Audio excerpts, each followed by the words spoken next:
call the June meeting of the Tomahawk Board of Education to order, please. Please stand for the Pledge of Allegiance.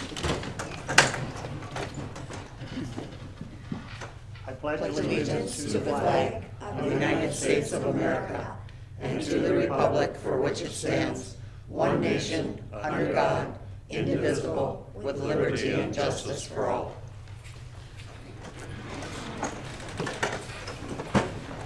I believe we have a quorum. Adoption of the agenda. Entertain a motion to approve the agenda as presented. Roll call? Roll call. Need to do roll call? For a quorum. Okay. We can, if you want. Also for attendance, I guess. Yeah. Okay. Adoption of the agenda. Long so moved. First, second. Okay, a motion a second to approve the agenda as presented. Any further discussion, changes, deletions? Hearing none, all those in favor signify by saying aye. Aye. Opposed? Motion carries. Public comment. Any public comment this evening?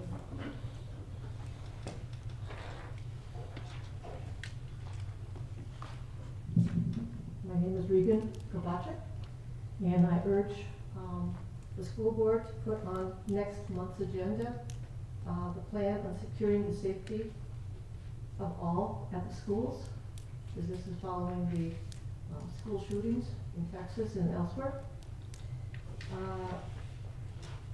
I'll skip that. And I would like to see a draft of your security agenda on the next board meeting for July. Thank you. Thank you. Anyone else? Anyone else? Okay, we'll move on. 7 consent agenda items is approve the minutes from the special meetings on May 4th and 9th.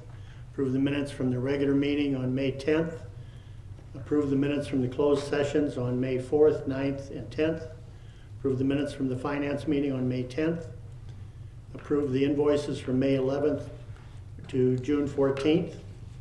And employee contract and adjustments, which includes replacement staff, resignations, and independent contractor, and early graduation. Entertain a motion to approve the consent agenda. Baloo, I so move. Second. Kissing Wolf, I'll second. Okay, a motion is second to approve the consent agenda as presented. All those in favor signify by saying aye. Aye. Opposed? Motion carries. Staff reports. Who wants to go first?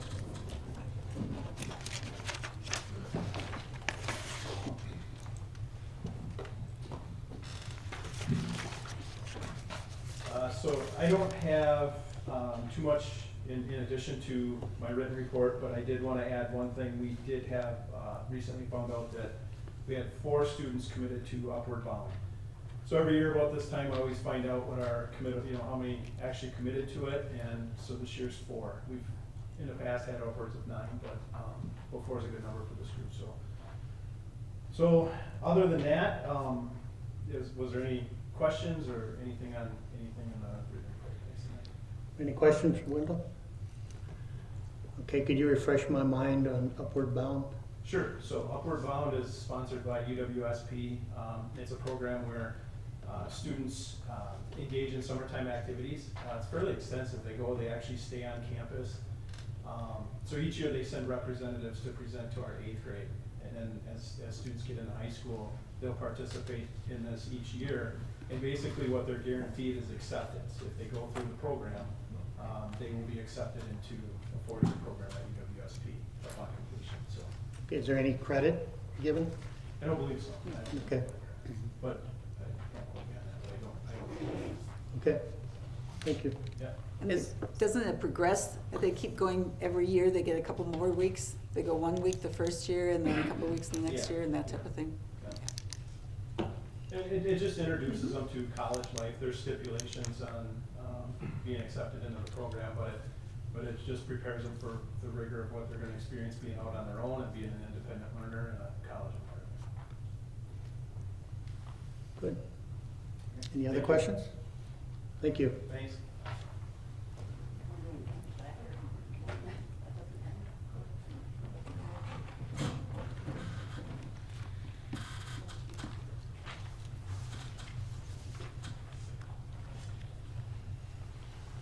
So the only addition that I have in addition to the written report, just giving you the summer work that we're doing for pupil services and special ed and where some numbers where we're at, is we received an announcement from the RTI Center and PBIS Network that the middle school has received the silver in behavior and reading for the award for this year, and then high school got bronze in both reading and math.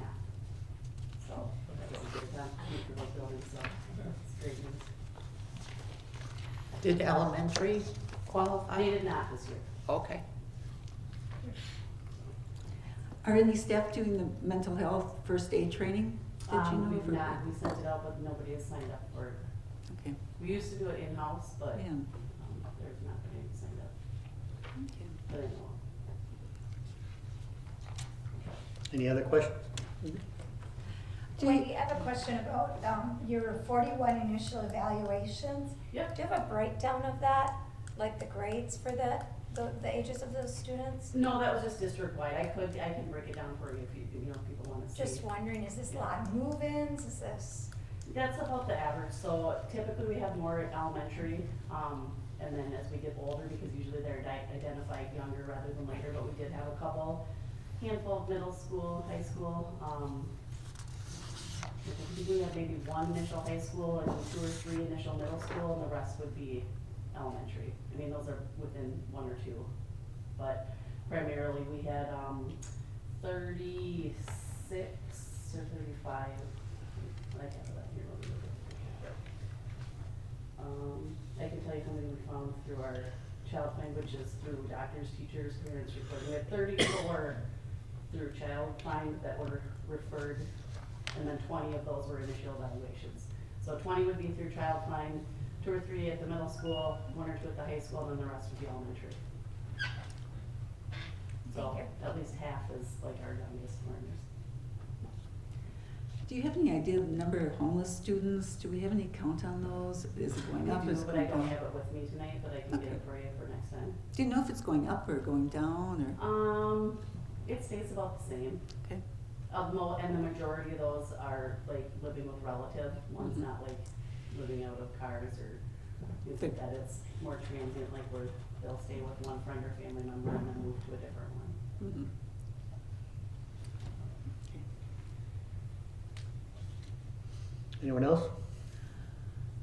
How did the situation work out? Do you know with the school nurse with all the diabetics that she had this year? Did things, any There were issues? 6 or 7.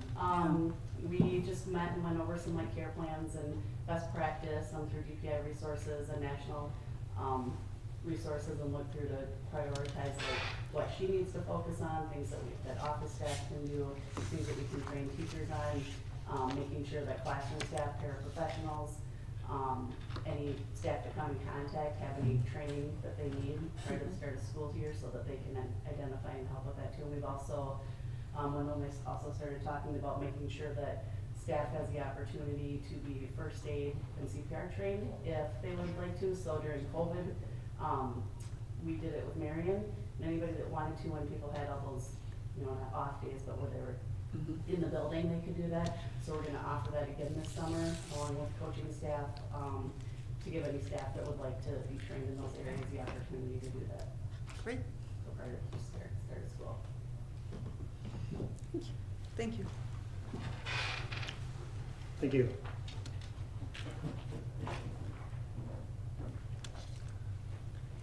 Hello. Hello.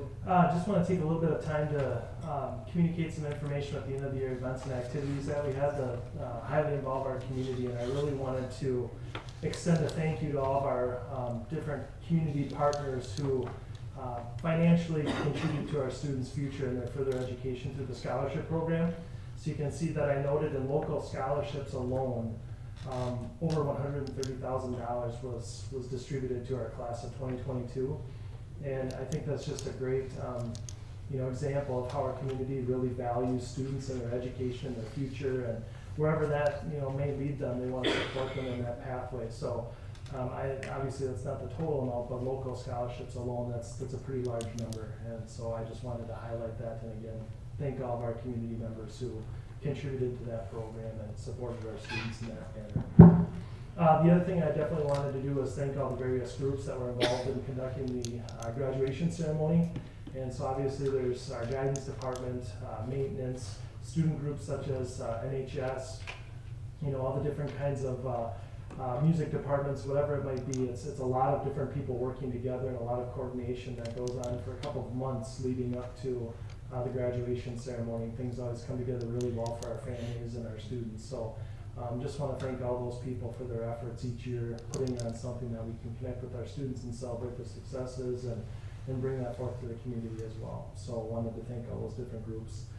And then each year, I always try to give you a highlight on some of the things going on with our dual credit programs and some of the benefits. So I included some information from Nicolet alone that does not include the coursework and things that our students that are taking through North Central Technical College. That information just wasn't available yet.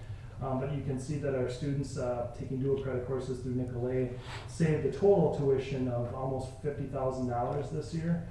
That's a number, as far as the number of credits that students earn continues to grow. It's a focus point for a lot of things that we're doing with curriculum and the different kinds of opportunities that we want to provide for students with academic and career planning, how they can prepare for that next step. And for a lot of them, it's advanced coursework that they can take care of here in high school.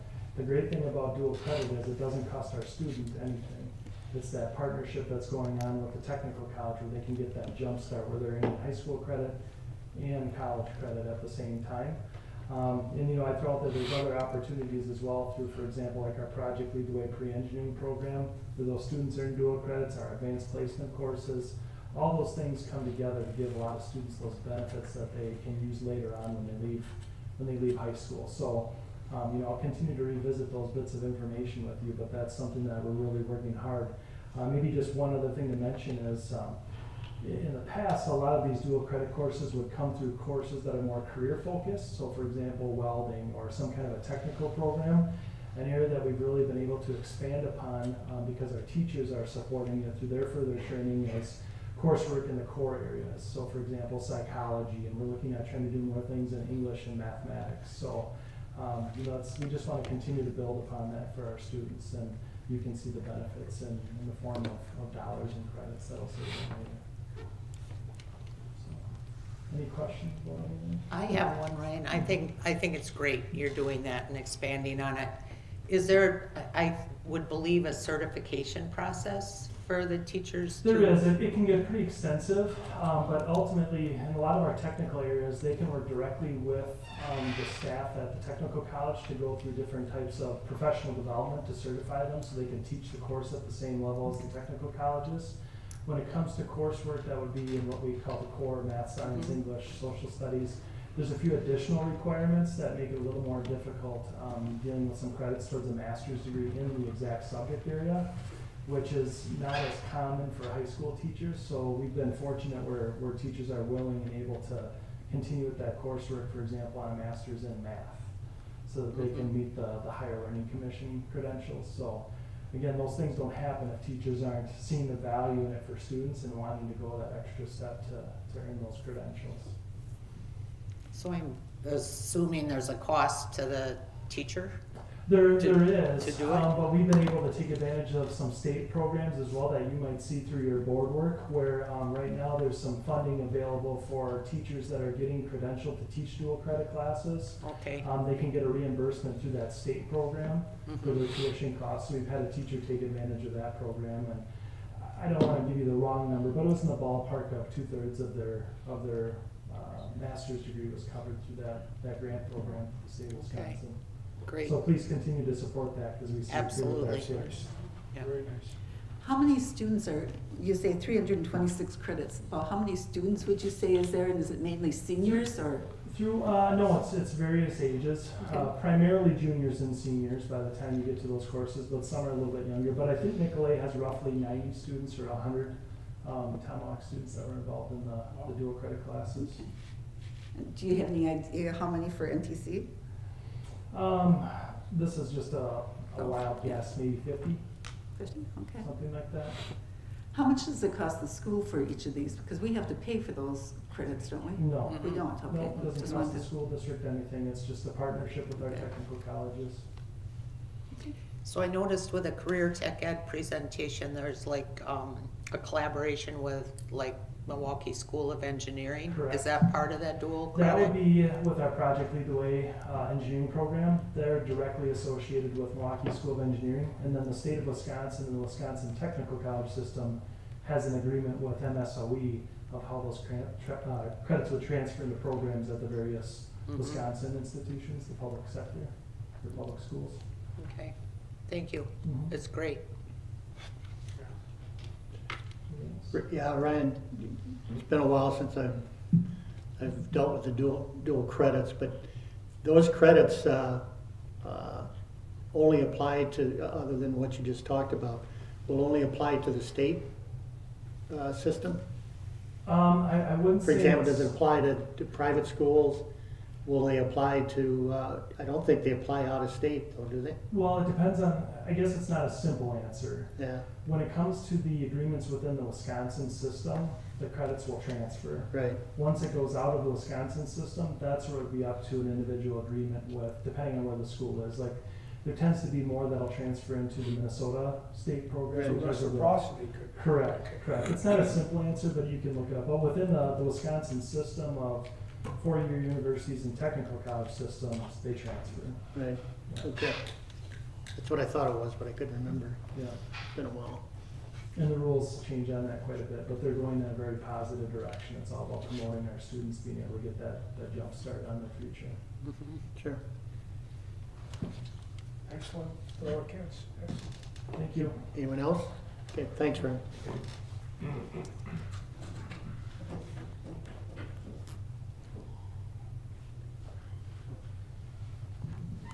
So at the elementary level, we had a very good end of the school year. Muffins with mom, donuts with dad, red, white, and blue day, 5th grade graduation, kindergarten graduation. The teachers really made it special, so I want to thank them for doing that for the students. We had a good end of the year, and now we're into summer school. We started summer school yesterday. I gave you the names of the different classes we're having and the staff that's doing it, so the students are pretty happy, I think, right now. We're hovering, I wasn't in the building today, but I believe we're hovering right around 90 for our summer school. And we're kind of shuttling them back and forth between swim lessons and the classes that we offer, running at 9 o'clock to about at 3 o'clock. So it's been a very good experience so far. The kids seem to be enjoying it. So I don't know if you have any questions for me? Guess we'll have to wait and see how this weather holds, if they'll still enjoy it in a couple days. Huh? Yeah, we, well, yesterday we had the pedal to paddle and they weren't able to go out because it rained most of the day. Sure. So they were watching the movie, but hopefully they got out today. I'm hoping they did. Good. Thank you.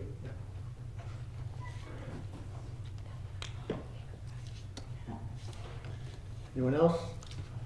Joe? I just got a couple things.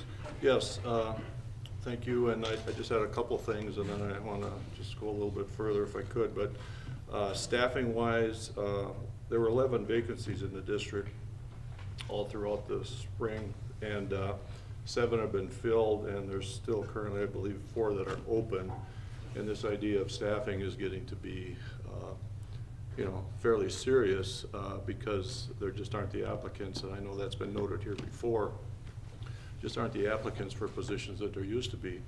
And I don't know if board members get the information from the state of Wisconsin in terms of reporting on, things that are going on in different school districts. But a lot of districts, like I noted a couple today around the suburbs of Milwaukee, West Allis, and I believe it was Menominee Falls, where their resignations have accelerated. And so it's a concern all over. And I know for some positions, I guess the principals can speak to that better than I can, but maybe you've had 6 applicants or so, some maybe a couple, that sort of thing. So there aren't many for some positions at this point, so that's going to be an ongoing thing, I think, for a while. Another thing, as I watch, like looking at the front door after school got out, it's interesting because there's just a lot of traffic there. And I'm saying that because that's a great thing. If you look at the, parents going in and out because of summer school, parents going in and out, whoever, because of swimming, the fitness center, the number of kids that are in there. I think the school in this community is certainly a community center, and I know you want to do additional things in that regard down the road, but it's just great to see the facilities being used as much as they are in the summertime. And finally, I just want to, some thank yous, because this is my last regular meeting here. So I just want to say a few things, and I want to thank some people. First of all, the board. I want to thank you for giving me this opportunity. I never thought, after being off for a while, I'd be coming back, but there was something about Tomahawk that in my mind, in my heart, I guess, that I sensed when I was here back in 2015. And I just think it's a great community, and I really appreciate the opportunity that I've had here this last 10 months. Also, I want to thank the administration for their cooperation. You've got a great group there, and their willingness to work with me. I never felt like an outsider from the first day I came in the door. Maybe that's because when I got there the first morning, there were 3 principals waiting for me in regard to a particular issue. I don't remember the issue, but anyway, that's the way I felt since the day I came in, and I really appreciate that. The office staff, working with Colleen and Jackie and Sandy, has been great. They're very knowledgeable, they're very professional, and I think we've been able to, run the office together as efficiently as we possibly could. And I know going forward, that group will be there when Wendell takes over, and they're very supportive and a real plus for the school district. I've mentioned that at other times too, all the teaching staff, you've got a very dedicated teaching staff here, and they work very hard for these kids, and I know they're appreciated as well. I also want to thank the community as we went around, different meetings or whatever. I really enjoyed interacting with people and listening, to their sides of the story many times. Sometimes not, maybe not the same views, but that's a good thing because you need to hear, what people are thinking, and I really appreciate being able to do that. And I guess finally, I would just tell the parents that there's great things to look forward to in this school district, and I think right down the line from the board, administration, staff, whatever, the school district is in good hands. And I would say to parents that Tomahawk Schools is a place you want your kids to be. So again, thank everyone, and I guess that would conclude my report. Well, thank you, Joe. And, I think the board definitely feels very appreciative of you also, and I'm sure the staff does too, and the administration. So with that, we're going to present you with this Tomahawk High School, State of Wisconsin board designates Joseph Ennis as honorary lifetime Hatchet. Oh my gosh. So you have no choice. Okay? In recognition of his invaluable contribution to the success of the students, staff, and families of the school district of Tomahawk, we are eternally grateful for your time, effort, and energy to help us navigate in extraordinary and uncertain times, and signed by me and Kay. Thank you so much. You're welcome. I appreciate it. All right. I will treasure it, I guarantee you that. Thank All you. right. And you can always stop here on your way up to your cabin, Joe. Just pull that one off. There's a Goodness, little incidental. I wasn't expecting gifts. Oh, wow, I've been admiring these since the day I got here. And I do like to play cribbage, so. Well, there's a deck of cards in there and a card too. And there's little hatchet pigs. Oh, okay. And the kids engraved it for you on the back. Oh, my goodness. Well, thank you so much. I didn't expect, and you didn't have to do any of this, but again, I will treasure this. Thank you so much. You're welcome. Thank you. And don't forget to stop and visit us going through Oh, your yes. cabin. Yeah. You can count on it. Okay, very good. Anyone else with, from the staff report? Okay, item 9, annual DPI AGR report. Guy, I guess you're gonna present that?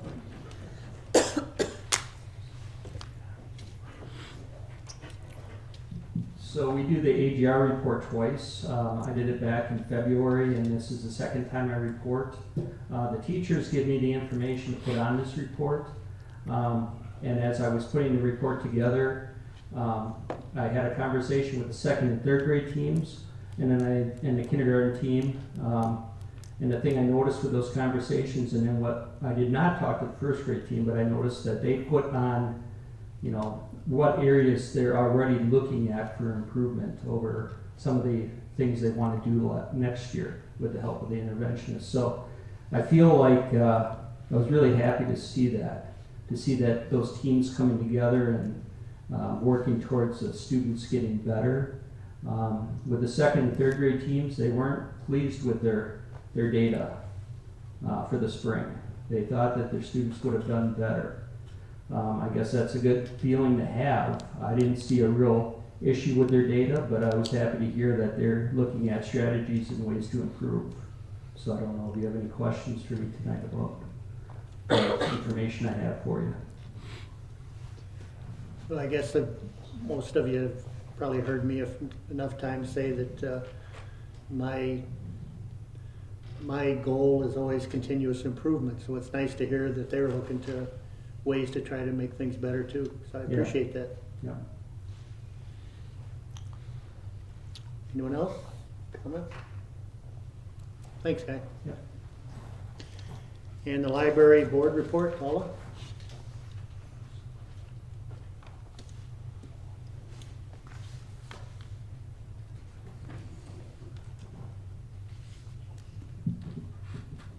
I don't really have anything to add other than what I gave you, other than know that I am continually trying to improve. So today I sat at a 6-hour session sponsored by the DPI, and it is concerning intellectual freedom and really looking at our policies and procedures for challenged books, because that's a hot topic right now. So that's where my professional development is going to be headed this summer, and then my goal for next school year is to really know those policies inside and out and find any loopholes that we might have and really firm that up. Now that I have kind of a better understanding of this job, sort of.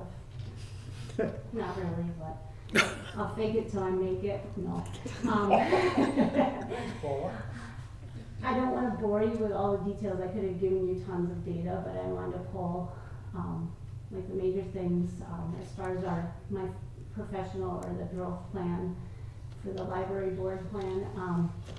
This intellectual freedom and collection development and the weeding aspect of how do we choose books to be weeded and how do I choose which books to order. I really want to get a policy, not a policy, but a procedure in place and a clear definition of this is why these books are chosen, this is why these books sit on the shelves, and this is why these books were chosen to be discontinued.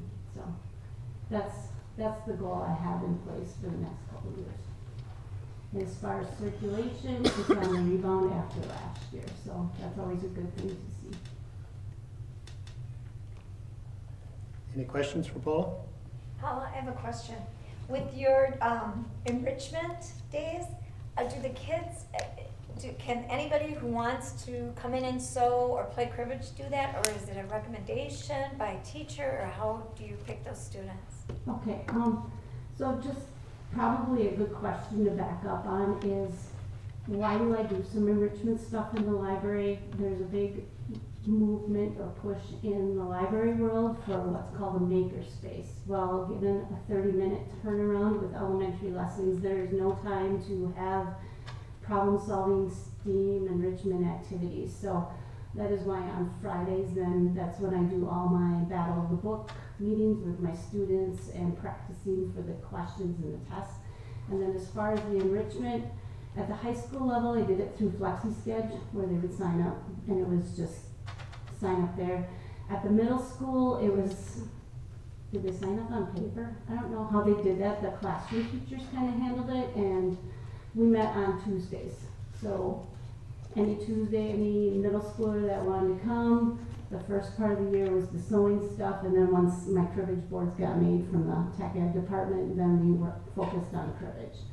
And at the elementary level, I did it by paper pencil. So there's a big bulletin board that kind of divides the library and the hallway, and I did it for 3rd, 4th, and 5th grade just because the realm of my enrichment better suited those individuals, where K1, 2 would not have been able to handle beginning sewing and cribbage.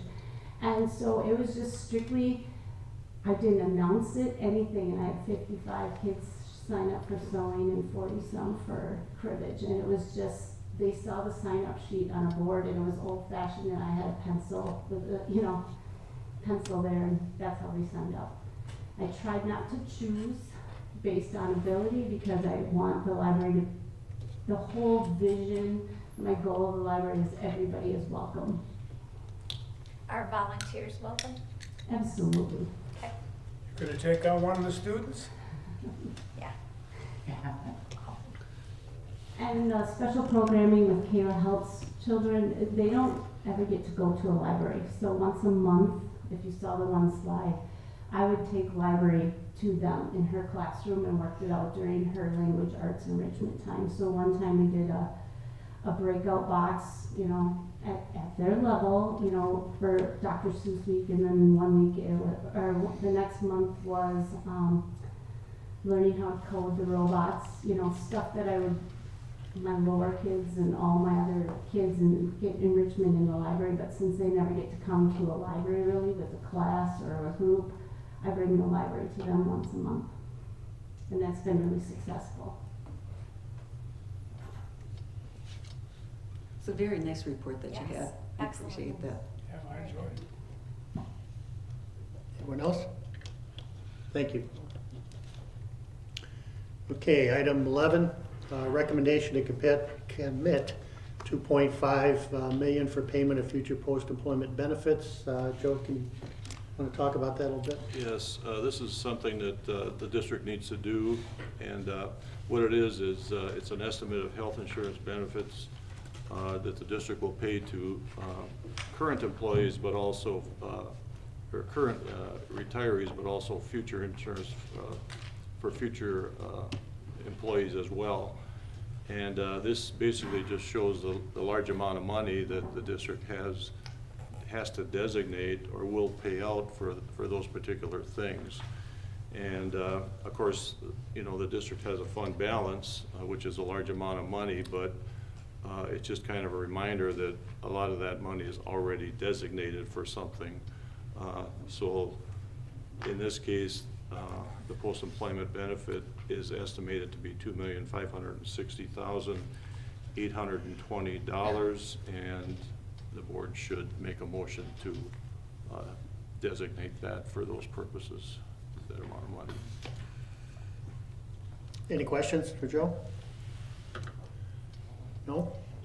Okay, then entertain a motion to commit the $2,560,820 to post-employment benefits. Here's be so moved. Second? Haithman, second. Okay, I have a motion and a second to approve that commitment to post-employment benefits. Any further discussion? Hearing none, all those in favor signify by saying aye. Aye. Opposed? Motion carries. 12, recommendation to commit a beginning balance of $110,138.60 plus or minus any revenues and expenditures in school forest location 701 by June 30th, 2022. Joe, you want to comment on that? So this is something that is similar to the OPEB, post-employment benefit, obviously a smaller amount, but by June 30th, the district needs to designate money for the school forest purposes, if that's, you know, where you want the funds to go or to be. And again, this is an annual thing that the board should make a motion to approve. And there will be additional funds from time to time that go in and out of that account. But the amount designated right now would be $110,138.60. And my understanding is that that has accumulated over a period of time based upon you know, sales for logging and different things like that. That's where the money has come from. Okay, any questions for Joe? Then I'd entertain a motion to commit the balance of $110,138.60 to the school forest location 701. I so move. School ball. Second? Kirsch. Okay, I have a motion, a second, to approve that balance, to commit that balance. Any further discussion? Hearing none, all those in favor signify by saying aye. Aye. Opposed? Motion carries. Thank you. Okay, next is all the policies, and I guess before we get into approving any of the first readings and second readings and so forth, is there any comment from the participants in reviewing these policies, the committee or anything? Kay, were you part of that? Yes. Any comments on any of those, any parts of it, or that you feel the board needs to be aware of? No, I think a lot of this is pretty standard that we have. We've got several new policies.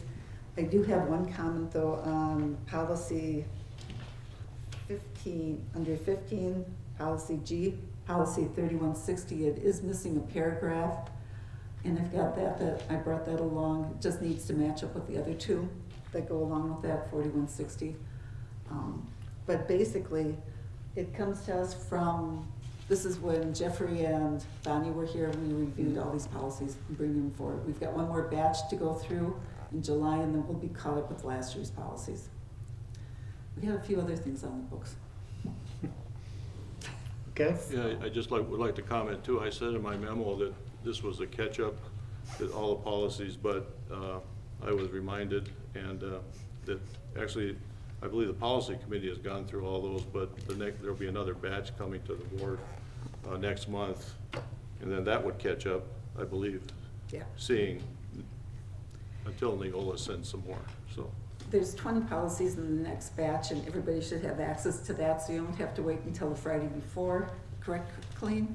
That it's in a shared drive, so you can look at those ahead of time. You don't have to spend your 4th of July weekend doing them. Okay. Anything else, Kay? No? Any questions for Kay? Comments? Okay, then 13, approve the first reading of the following policies. Criminal history record check and employee self-reporting requirements, physical examination, missing and absent children, waiver of school fees or fines. I entertain a motion to approve the first reading. I so move. Second? Long. Motion is second to approve the first reading of the 4 policies. Any discussion? Hearing none, all those in favor signify by saying aye. Aye. Opposed? Motion carries. They're approved. Approve the second reading of the following policies. Conduct in virtual classroom, disorderly conduct, student activism and expression, and public performances by students. Entertain a motion to approve the second reading of those policies. I'll make a motion to approve the second reading. Second? Baloo, second. Okay, a motion is second to approve the second reading of the policies listed. Any discussion? Hearing none, all those in favor signify by saying aye. Aye. Opposed? Motion carries. Approve the second reading. Approve the revisions to the following policies: electoral process, vacancies, board member behavior and code of conduct, officers, notice of meetings, criminal history record check and employee self-reporting requirement, and physical examination. And Kay commented on that last one, correct, Kay? Correct, the 3160, and I'll get that to clean it. Basically, I think it was just one of those typo things that it's standard across the way. I'll give that to Colleen so she sees what I'm talking about. Okay. All right, I'd entertain a motion to approve the revisions to those policies as listed. I so move. Swente? Second? Baloo, second. We have a motion and a second to approve the policies as presented. Any further discussion? Hearing none, all those in favor signify by saying aye. Aye. Opposed? Motion carries, they're approved. Approve the revisions. 16, approve proposed 22-23 employee handbook changes. Any Joe, comment on that? Yes, so you received a copy, and the additions are outlined, and of course the deletions are crossed out. So I can just comment, if you look on, like on page 15, there's a change recommended. It's in regard to both spouses employed by the district and receiving benefits. The district has always paid out retirement benefits in regard to health insurance and dental insurance, but the handbook wasn't specific enough. It wasn't felt to spell that out, so that's spelling that out. It doesn't change the policy or what the district pays. It just indicates it'll be health and dental as well. There's another one on page 15. It says the district will prorate the employer portion of the premium to be paid by the employee based on the last day of actual work. The previous handbook said that if you worked any part of a month, the premium was paid in full for that month. So we did have a couple of employees that maybe worked a day or two into the month, and then of course received, the full payment of premiums. What this says is that that's going to be prorated now.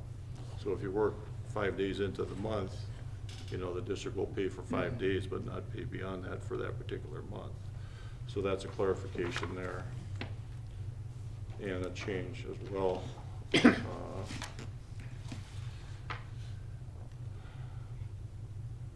Okay, on page 17, language regarding bereavement leave was revised, and really, in terms of the district office's interpretation of the leave, it hasn't changed, but the language supposedly helps clarify it for employees. Basically, what an employee receives is bereavement leave up to 3 days per year. And there has been some confusion about that. It wasn't clear to employees whether it was 3 days per year or 3 days per situation. So the idea of that bereavement leave change is to clarify it. Again, it doesn't change what the district's interpretation was, but the language hopefully helps clarify it further, so everyone understands they actually get 3 days annually, not 3 days each situation. There are some other exceptions to that in extenuating circumstances.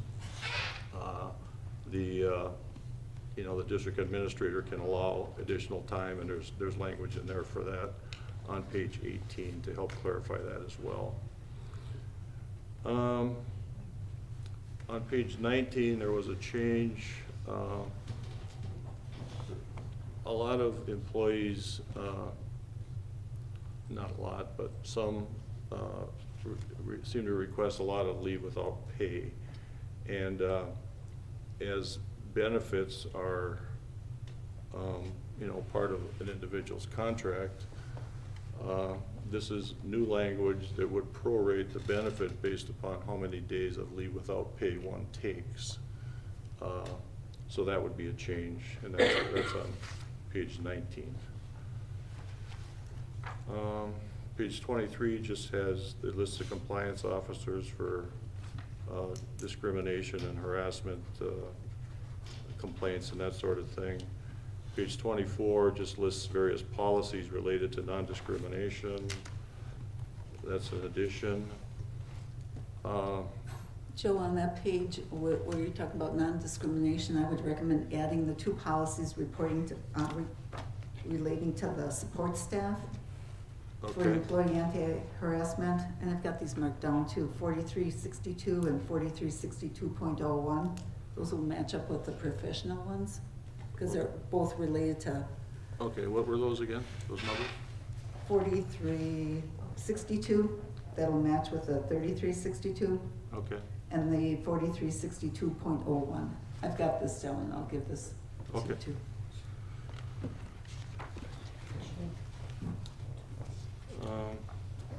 all right, we can do that. And then on page 29, there was a change that indicates that if a staff member is on a plan of assistance, which means, you know, there's some difficulties in terms of performance and that sort of thing, that they would not receive for that particular year an increase in pay while that plan is in place. So that would be something different. Other than that, just minor, a couple minor. How long is that plan typically? Will that be in place for 1 year, or could it be a 2-year process, or? Generally, it'd be 1 year, but I don't, can you answer that? Yeah, our plan of improvement would typically be one 1 year. educator effectiveness cycle, and then if you review, you might stay on that plan. It would only be assigned. But I like it because you give it assistance, Yeah. and I think that's a real good thing. And then the last thing would be that on the back of the previous handbook, there was a detailed addendum in regard to pandemic workplace protocols. And what we're recommending is that be eliminated at this time. Hopefully the district would never have to implement such things again, but Knock on wood. at this point it would be taken off. So with Kay's addition, I guess those would be the changes. Okay? I have one other comment too, Joe, on page 11. Mhm. It has a section that says above pay and co-curricular assignments. And I know there's co-curricular, because we've had this discussion, it'll be on the definitions next time, co-curricular, extracurricular, and non-curricular.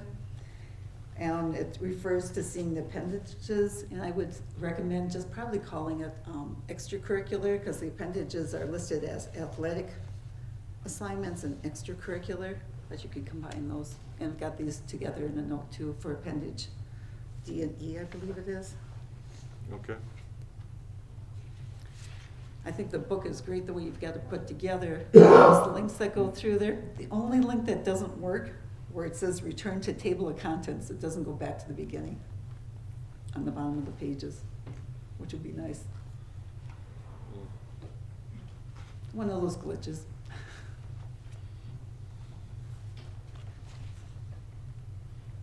Any other questions, comments? Okay.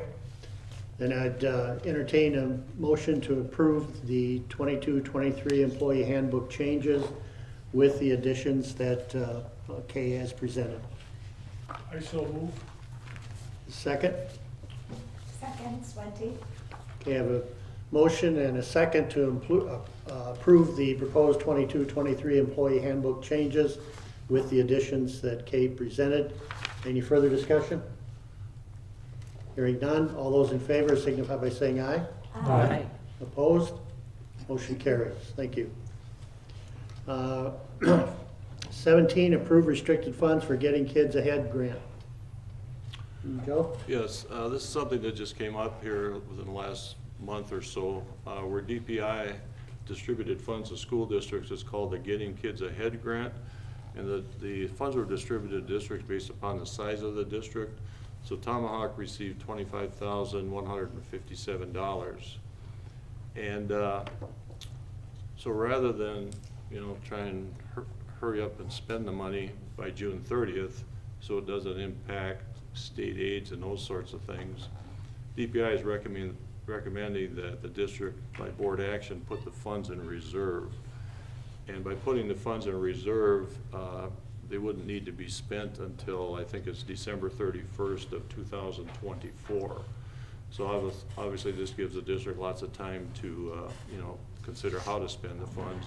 But what that does then is by putting it in reserve, it does not impact state aids or any part of the state aid formula. So that's what they're recommending, and so the board would need to take action to do that. Okay. Any questions for Joe on that item? Then I'd entertain a motion to approve the restricted funds for Getting Kids Ahead grant. So moves, Wendy? Long second. Okay, a motion is second to approve the restricted funds for Getting Kids Ahead grant. Any further discussion? Hearing none, all those in favor signify by saying aye. Aye. Opposed? Motion carried. Okay, Operations and Finance Committee report. Dave, I think you're giving that report, is that correct? Yes, the Operations and Finance Committee met yesterday and to just kind of start looking at some of our long-term projects. I believe Colleen added the current Fund 46 list. That's kind of the first thing I wanted to mention.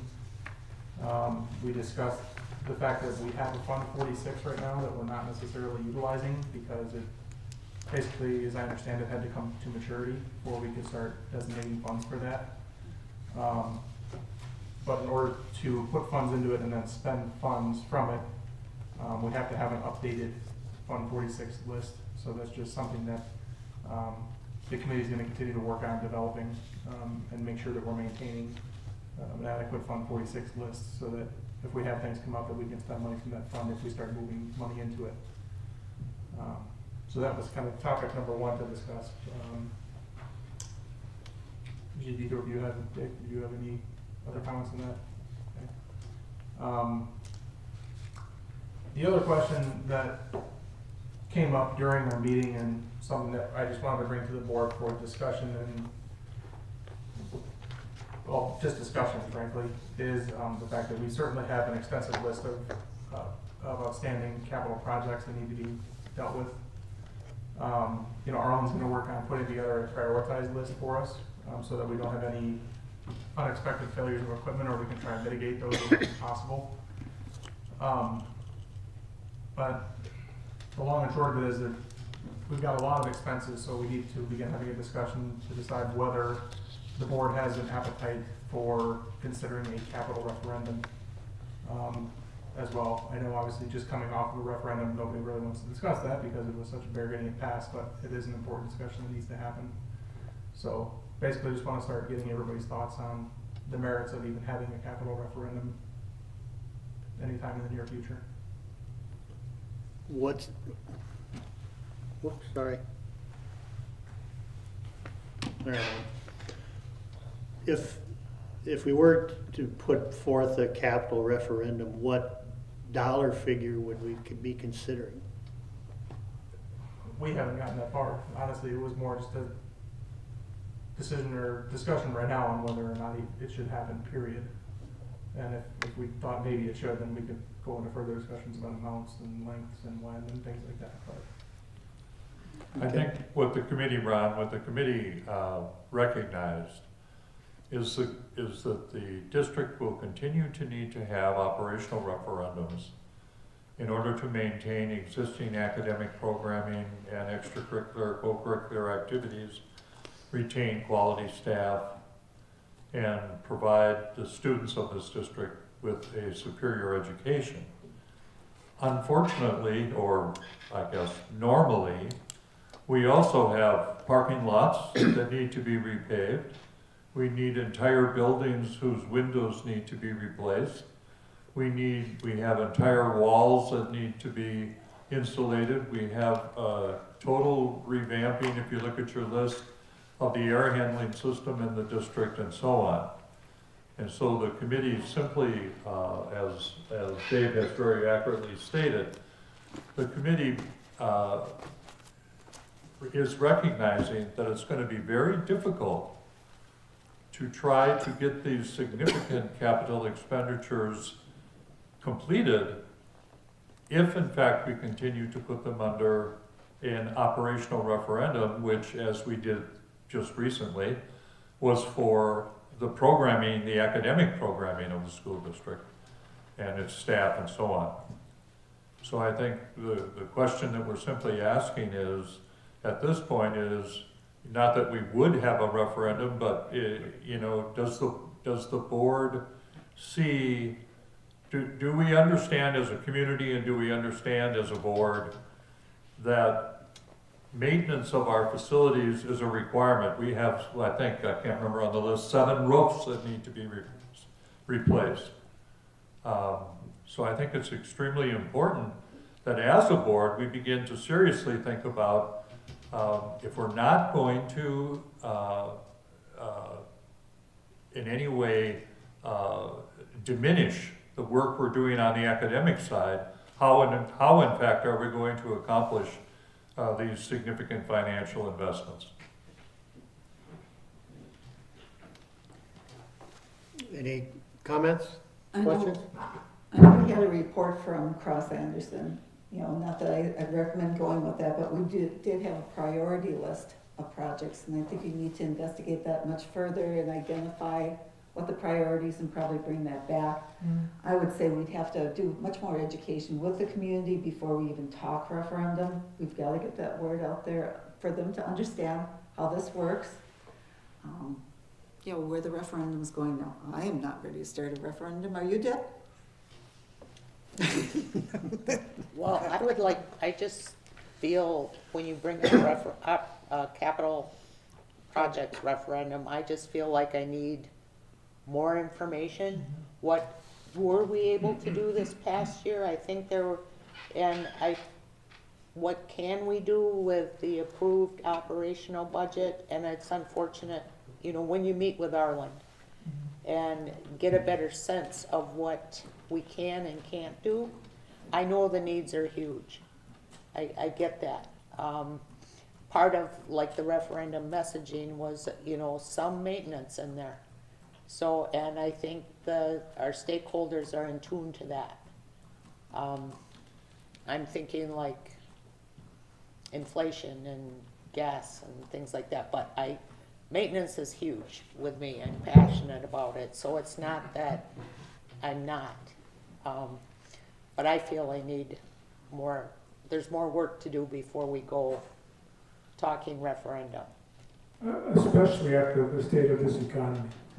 I just Yep. think we have to take a step back and look, prioritize, and be realistic. People are being bombarded right now with a lot of situations, and personal situations. I just think that the time is not right now. I think Arlen would be able to update this list that you have, because it's from 2016. I know at least 5 of these projects are done. So having him do that, that's gonna take some time. Yeah, And then and look that's, into, we can go into that capital. right. capital That's the next, expenditures. certainly the next step, like we talked about, is getting that list updated, not only updated, but prioritized. Honestly, not necessarily from Carl Sanderson's perspective, but from Arlen's perspective as well. Yep, correct. You know, and trying to make sure that we're identifying any of the equipment that can be a critical failure, and shut down the school. We wanna make sure that's being funded, but some of those things are really big ticket items. I know they are. You know, so, and there's other projects out there, you know, we've been discussing for years the possibility of, you know, putting a walkway between the, you know, the courtyard, for example, so that, in an effort to open up the rest of the school. So there's a lot of things out there, and that's what the committee is intending to do, and again, bringing it before the board tonight was really just to collect feedback and understand thoughts and where everybody was at, so I appreciate the information and the feedback. And I don't know if you're aware, there was even a drawing from MSA quite a few years ago, probably about 10 years ago, of a parking lot with the whole traffic situation out there with the roundabout and all that stuff in there. So I mean, there's stuff that we brought up in the past, and just seeing what's going to make the biggest impact for the school. I think the committee is very concerned about student safety. I think within the existing budget, within the operational referendum which has been passed, I think we see things that are on this list that relate to the security of our students. I think the committee is very supportive of doing those as soon as possible. I think when we see activities that would benefit our students, for an example, a new sound system and lighting system in this room, I think the committee is very much saying that those are the kind of expenditures which are not $150,000 expenditures. And those kinds of expenditures, we think certainly can be done within the operational referendum thought process. But when you do think about the major issues like roofs, windows, air handlers, those type of expenses will be extremely difficult to accomplish those within an operational referendum mentality or concept. Anyone else? I would agree. I'd like to see a priority list along with some cost estimates before we start even thinking about a referendum. I think we have a lot of community building that we've achieved. We took huge strides forward this spring. And I think if we jump too soon, we're going to lose that. And I think we need to keep building the community, and we need to keep, building that ownership of the building, our facility. We're going down the right path. I totally believe that, when I think of the school being the hub of the community, I think we're heading that way, but I don't think we're there yet. And I think to go too fast would be an error. We also talked about the difficulties in getting what you need to take care of these projects, how long it takes to get the pieces of equipment, or, it's not just about the money, it's about getting the equipment to get it done. That's all part of it right now too, so, yeah. But as far as the referendum, I support eventually, but I think right now is too soon. And I agree with Mr. Schoolball here that with everything that's going on right now out there with inflation and the struggles, I think it would be a mistake to move way too fast. And we need to be careful. Because we have to pass another referendum, and it's gonna be larger dollars. So we don't wanna get everybody in a panic in the community because we're going after more money right now, again, after just passing a referendum. So priorities, we talked about our list of priorities, what's urgent. Arlen needs to get on board and let us know. Maybe the teachers can give some feedback on what they're seeing. More has to be done. More studying. I know the needs are there. Yeah. I don't doubt that. I've seen many of them. Anyone else? Thank you, everybody. I guess I'll go last. That's okay. I think that I think the theme that I hear coming from the board at this point in time is to continue to move forward and get an itemized list. What can we accomplish through the operational funds? And this is something that we cannot get done. And then what's the priority in getting those things done? And then I think we could actually make a decision as to how to go forward to get those things done. Because as Dick says, there are some big ticket items out there that are gonna be expensive. And that's something we're gonna have to look at. And I guess that's something I would throw in Wendell's lap. Going forward here, I know I've talked with Wendell. I know in July he plans on meeting with businesses and getting to know people and stuff like that. And that might be an opportunity to bring up the thought process. What do you think about trying to get a referendum for capital projects? Because these are some big ticket items that we see. It may be something we can discuss in the community and then be able to come back with more of an intelligent conversation, if that's okay with you guys. So I'm not saying stop. Let's keep going forward, but let's get more information. Okay. Anyone else? Okay. Very good. Great. Thank you. Anything else, Dave? Nope. From the committee? Any other committees that aren't listed? I know any other committees that met? Okay. Okay, then next item is to go into closed session pursuant to Wisconsin statute 19.851C. Entertain a motion to go into closed session. And a second? School ball second.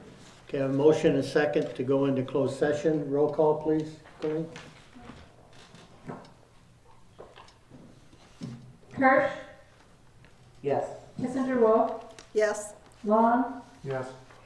Screwball, Yes. Swenty, Yes. Baloo, Yes. Zimmerman, Yes.